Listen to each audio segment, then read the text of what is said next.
So I spent about 3-4 years working out this 2-hour literacy block, which is the best way to utilize 2 hours if you have it. Now, obviously, actually very few teachers in Australia, because of the demands of the curriculum, are going to have a 2-hour block at least 4 times a week. But this is the optimum if you're prepping year 1 to cover every strand of the Australian curriculum, foundation in year 1.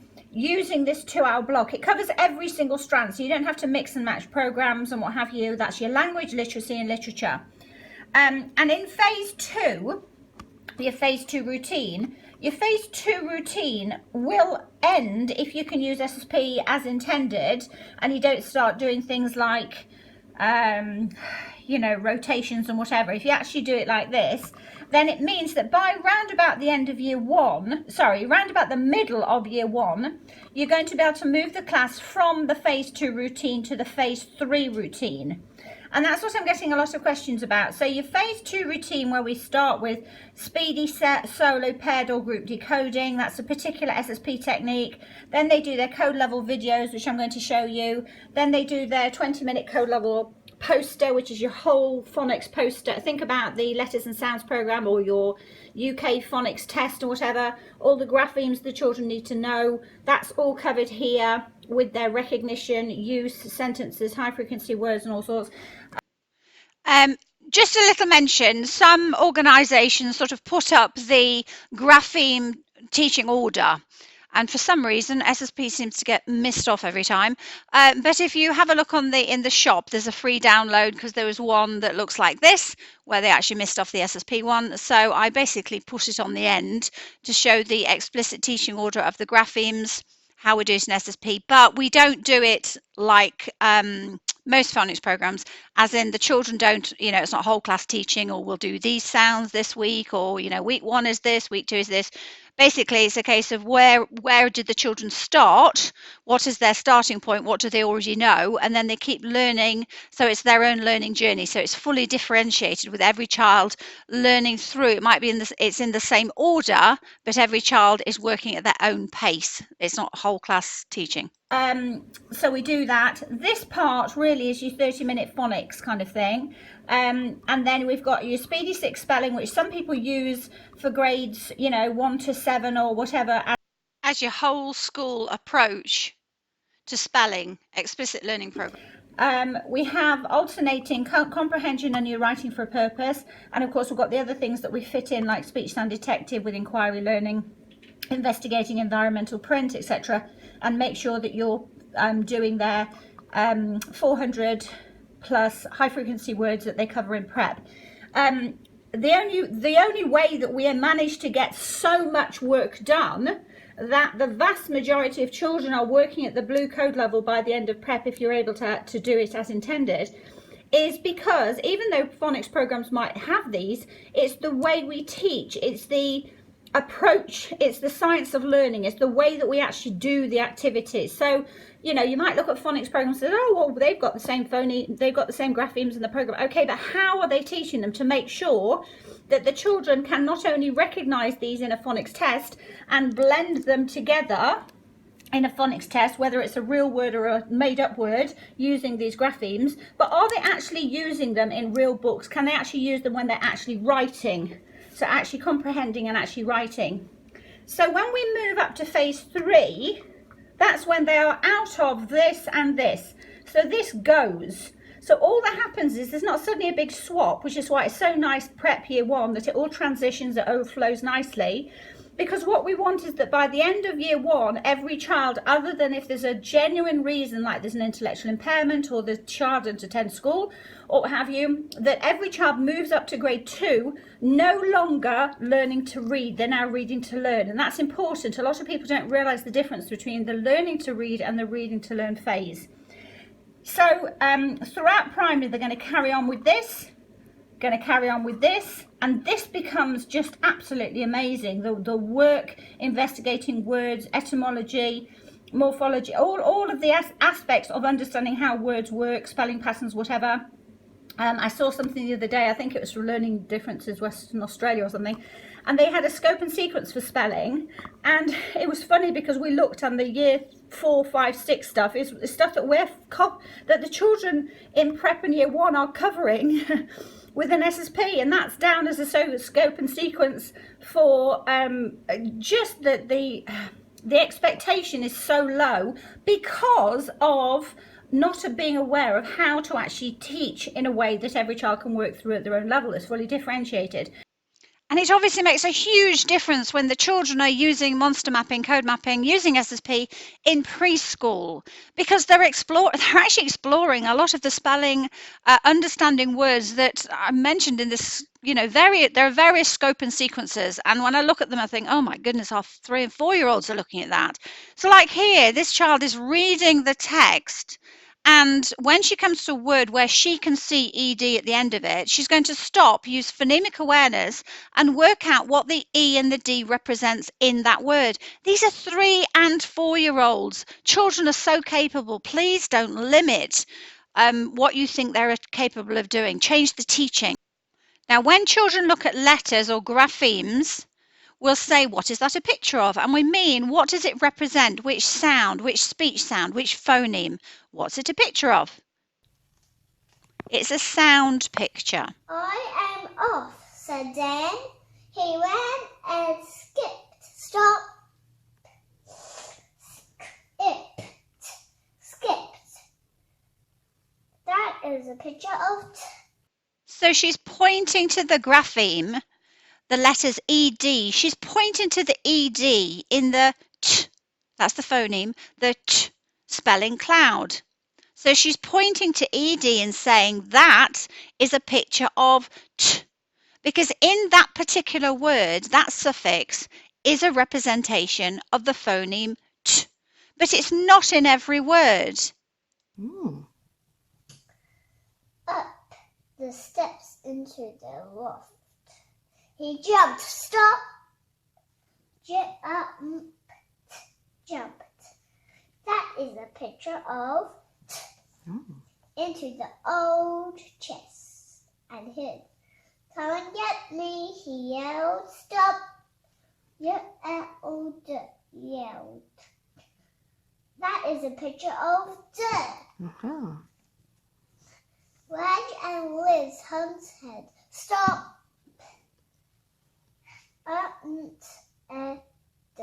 Hunt Ed.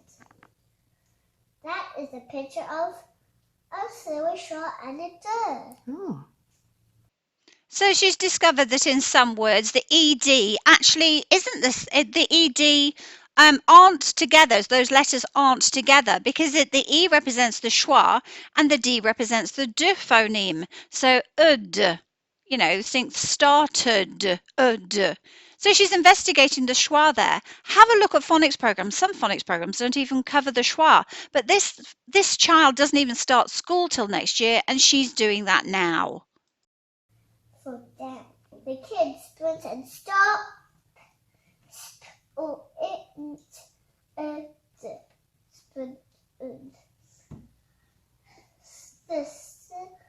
That is a picture of the silly schwa and a bird. To the shed where checked. Stop.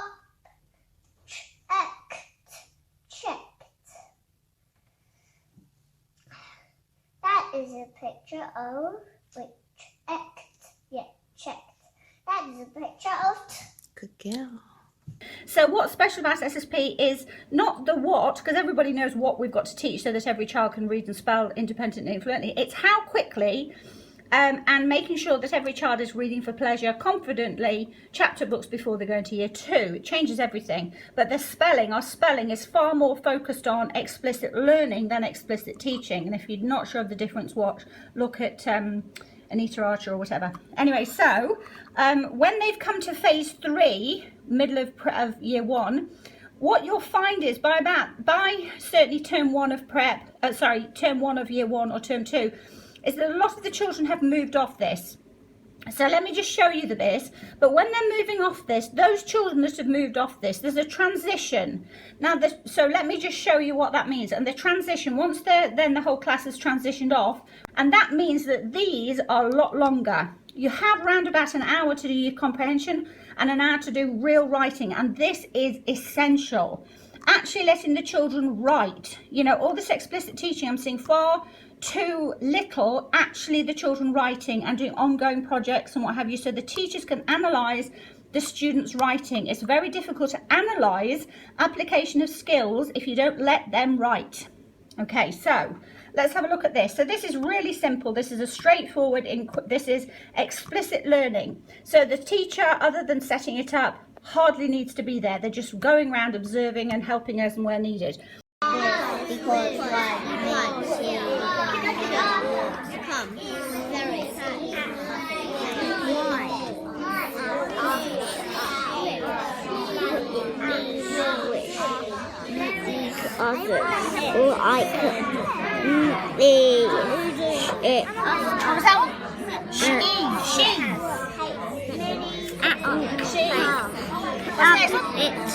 others like box, walking, much, dinner, pull, scream, pull,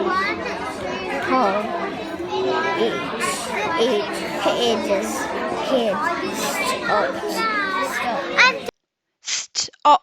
Stopped, that ed is a picture of the phoneme t. And it's why it's so powerful to code map, that segment, visually show the phoneme to graphemes with these high frequency words. These are green level sentences. So it's right at the beginning of the prep. By the end of the first term of prep, they're reading these green level sentences while learning new skills and concepts. It's not about these words or sentences, it's about the skills and concepts. Go back to the home page. We're all starting together all at once. Now we need to press the spot down the bottom that's got the green monster eating the laptop. Can you all press that button, please? That's okay, Dennis. You did it last time. Excellent. It's okay. Now I want you to scroll down to the green code level video. Scrolling down, girls, to the green code level video. We already did. You already did. That's okay, we're good now. Well done. Thanks, Matthew. Okay, press play and off you go. Go. You need to have your pens ready. The code level video. Okay, so we've got code level video. So you've got your coding poster. These are the 4 that you need, and you can buy these if you haven't got good internet as a internet free package where you can get the coding poster videos as well as the high frequency word videos. So let's just have a look at one as an example. So coding poster yellow. Okay, so you can see that is the coding poster, and basically in the video what they'll go through in 7 minutes, or almost 8 minutes, what they'll go through, and that's because they've got the wrap at the end and everything else, what they'll go through is grapheme recognition. So they know these, they can recognize these, they can use these, they know these according to the code level. What I mean by that is, for example, they're going to look at that and think, they're not going to, in the code levels, look at that and go like sugar, etc. But so what they'll do here, so now they're really working on recognizing these high frequency graphemes as a representation for that sound. You can see the phonetic symbol there. So like they're recognizing that is the j, that is v, that is w, that is x, that is y, e, I, that is z, z, ch, sh, this thumb, this, a, e, I, o, ooh, a, e, AI. I had to think there for a second. And that's why the monsters are so great, because it shows which is the sound. So the yellow code level student who's doing their yellow code level poster doesn't need to start here. So the children sitting next to them might be doing that. There's the children sitting next to them might be doing that. It doesn't matter. We've got, and you can use splitters. So there can be a splitter of a table of students who are working at this code level. You just need 4 tables, floor splitters. So they're going to do this. Then they're going to practice using the j, at and jam, the at and van, we're in, win, but ox, box, happy. It doesn't matter that they can go jam, van, win. What matters is that their brains are seeing the segmentation and it's helping them recognize those spelling patterns. Were it, quit. Then if you have a look at the back, so here are your chants, like in yellow, j, j-l-e, jelly for ish, fish, the at and van, were it and win, x, the ox, box, y-l, yell, e, I for or I fly, e, he, happy. There's your chants, high frequency words. But look here, those graphemes we used, these are in sentences using the high frequency words and the graphemes. So these are like decodable texts. So they're practicing decodable text, and this is just this isn't about reading comprehension. This is about decoding quickly and fluently so that the children can. So the decodable text, there's a purpose for them, but it should be really short-lived. I don't want any child using decodable readers past grade 2, because by then they should be reading to learn, not still learning to read. And that early stage of your high frequency phonics, your mapping high frequency words, your graphemes, phonemes, etc. Here, my, so ec, after, etc. That is all that needs to be out the way really by the middle of prep. Okay, so when they're doing their, let's do the yellow code level. J, jump, the at and van, it and win, x, box, yell, e. So you can see I am the teacher in their ear. So they're going through what they need to practice, reinforce, consolidate. They're watching it and listening. And some of the time they're actually doing that and they're writing on their boards at the same time. But then when they come to their coding poster, the teacher goes, go. They do their first activity, about 90 seconds. The bell goes again, or the teacher says, they stop, they rub off their board, go. They go to here, now they're going to go, j. They're going to write it on their board, j, the, w, etc. So they're practicing what was on here. So this basically means that the resources are allowing each child, whether you've got 25 children or 100 children in the class, as long as they can be going through this at their level and going through this and practicing and reinforcing, all the teacher does is go around and supervise. So it's brilliant for multi-year, multi-age groups where the children need to learn this phonics and they need to learn it really, really quickly. So the video goes through recognition, E, happy, and it also shows them the next level up because they're always moving up. So when they're doing here, when you've got the bell, they'll go j, write it, etc. But they want to do the next one as well. When they know these really well and they can do their code level video and the teacher can see, because that's what the teacher is, she's just a guide, or he's just a conductor, just somebody who's coordinating it all and is just not, the children are explicitly learning. The teacher's role is very different in SSP than in other programs. So they want to be able to go up and move up, because then when they come to their blue code level video, they already know it. So every time they come to a new coding poster video, they're already familiar with the graphemes that are in that code level. And this app, Ssp Monster Mapping App, is brilliant. Pie. Ooh, but. Okay, so they go through there as grapheme recognition. I, hi, moon, e, silly, but e, look at me, I am just a silly bee.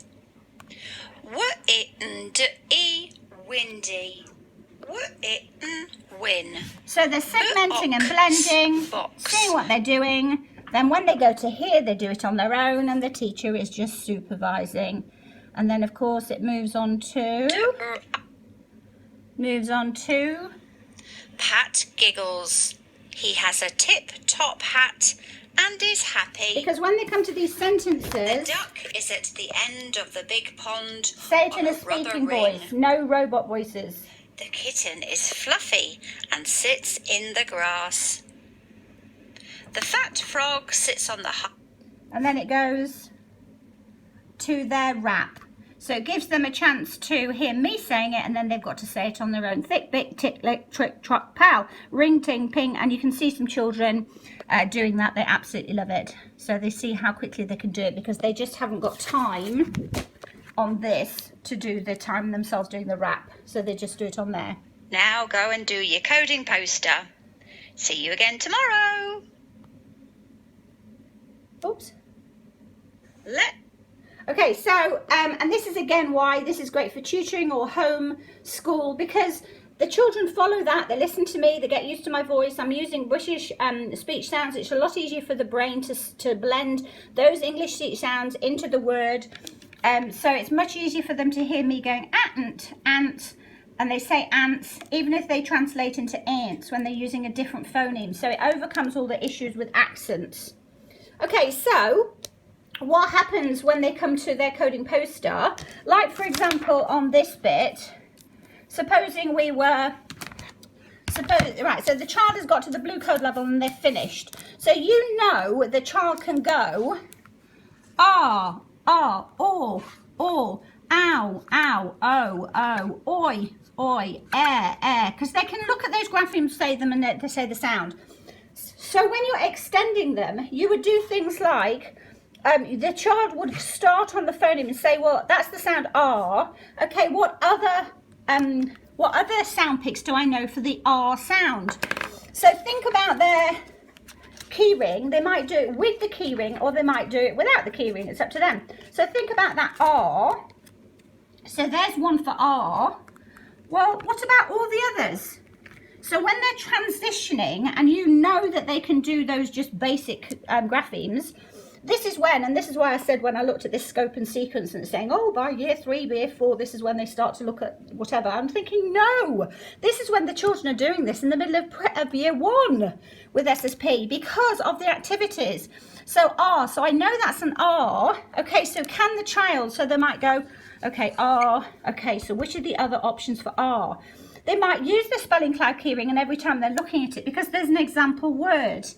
And then when they think if they think they know them the next day or whatever, they could just write them in. They've got to give examples. So that's just an example of one way that you would extend them during their transition.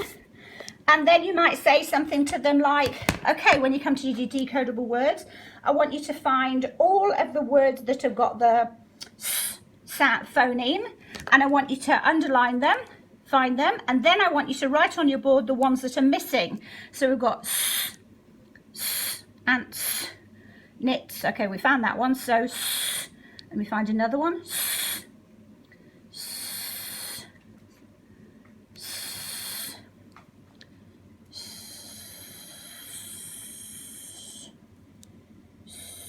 Okay, so I found one.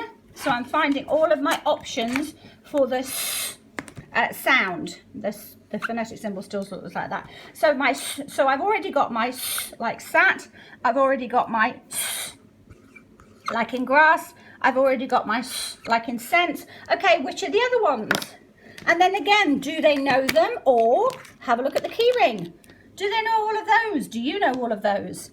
So there are so many different ways to help children learn those graphemes, or in, you know, again, explicit learning. They're discovering systematically, they're discovering what you want them to know, and you're not having to teach that because they're learning, because they have got the skills to self-teach. So during that transition, they're learning so much more about the code. You know, when it comes to high frequency words, well, of course, they go off on their duck level keyring and do 400 and what have you. But there's, you know, lots of extensions, again, that you can do with that. Again, look at all the words that you can find with the or sound, or the whatever. Speedy decoding sentences. It could be quite simply that they've got to write the sentence. They've got to write the sentence, and then you might say to them, right, write the sentence, and the first, choose a level. Well, they've all got the at the beginning. So what about that? What about the second sound in this first word? It's the schwa. Okay, so I want you to write the first sentence in there. So write the first sentence in there, and then I want you to. So what was it? The ant is on the tap because he is hot. Then it might be, right, I want you to carry on writing. You've got to have at least 5 words that have that schwa sound in it. So it might be the hat can't because he's hot. He wants some water. There's the schwa again, isn't it there? So they might carry on, they've got to find 5. The task you might have given to them is that they've got to find, you've got to keep writing, and obviously it's got to be grammatically correct and everything else, but they've also got to choose words. So they've got to fit it in 5 words that have got that schwa. There's so much you can do during that transition. You can do so much with the phoneme to grapheme mapping because the code levels is only your basics. And if you look at your code in a box, here we've got 90 or so spelling choices. Well, in your coding box, you're at 350. So they could get that out as well. We've got that in the class. The other thing that they can do whilst they don't have to do this is they might have their own writing project.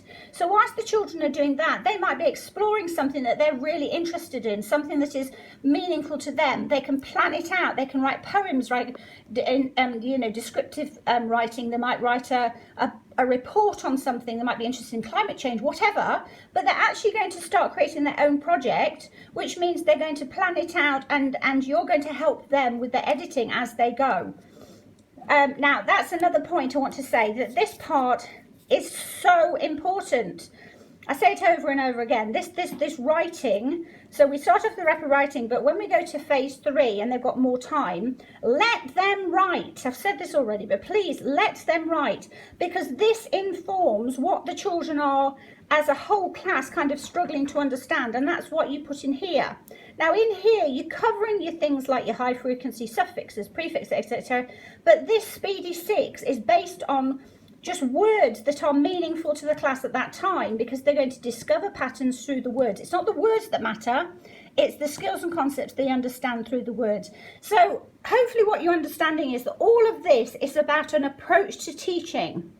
It's not about, right, here's our scope and sequence, this is what I want to teach, because I want us to get rid of that, because it limits children, it brings the level down, because you're targeting as if it's I think an average of the class can work through this. No, let's say, what do we want children? We want them to be fully into the reading to learn stage before grade 2. Okay, so what do they need for that? They need a heck of a lot more than a basic phonics program, which is that's all your basic phonics. They need so much more, and it needs to be personalized, fully differentiated, and the children need to have enough time to actually explore the code way outside of what you could ever teach them. So I hope that helps. So there's your phase 2 routine. If you're transitioning through, this is what starts to change. This is what the children start to do a lot more exploring using this coding poster. And then, and here, when they don't have to do that code level video, they don't need that. So the coding poster, they can start on the coding poster straight away and on their tasks. Or, as I say, get those children to start doing their own project. If you've got any questions, please ask. That's what I'm here for. I'm absolutely passionate about this. And the Prep Year 1, I'm working on a big early years project at the moment, so that they come to school already with so many skills. But this Prep Year 1 phase is just so important. So if you've got any questions about it, please do ask.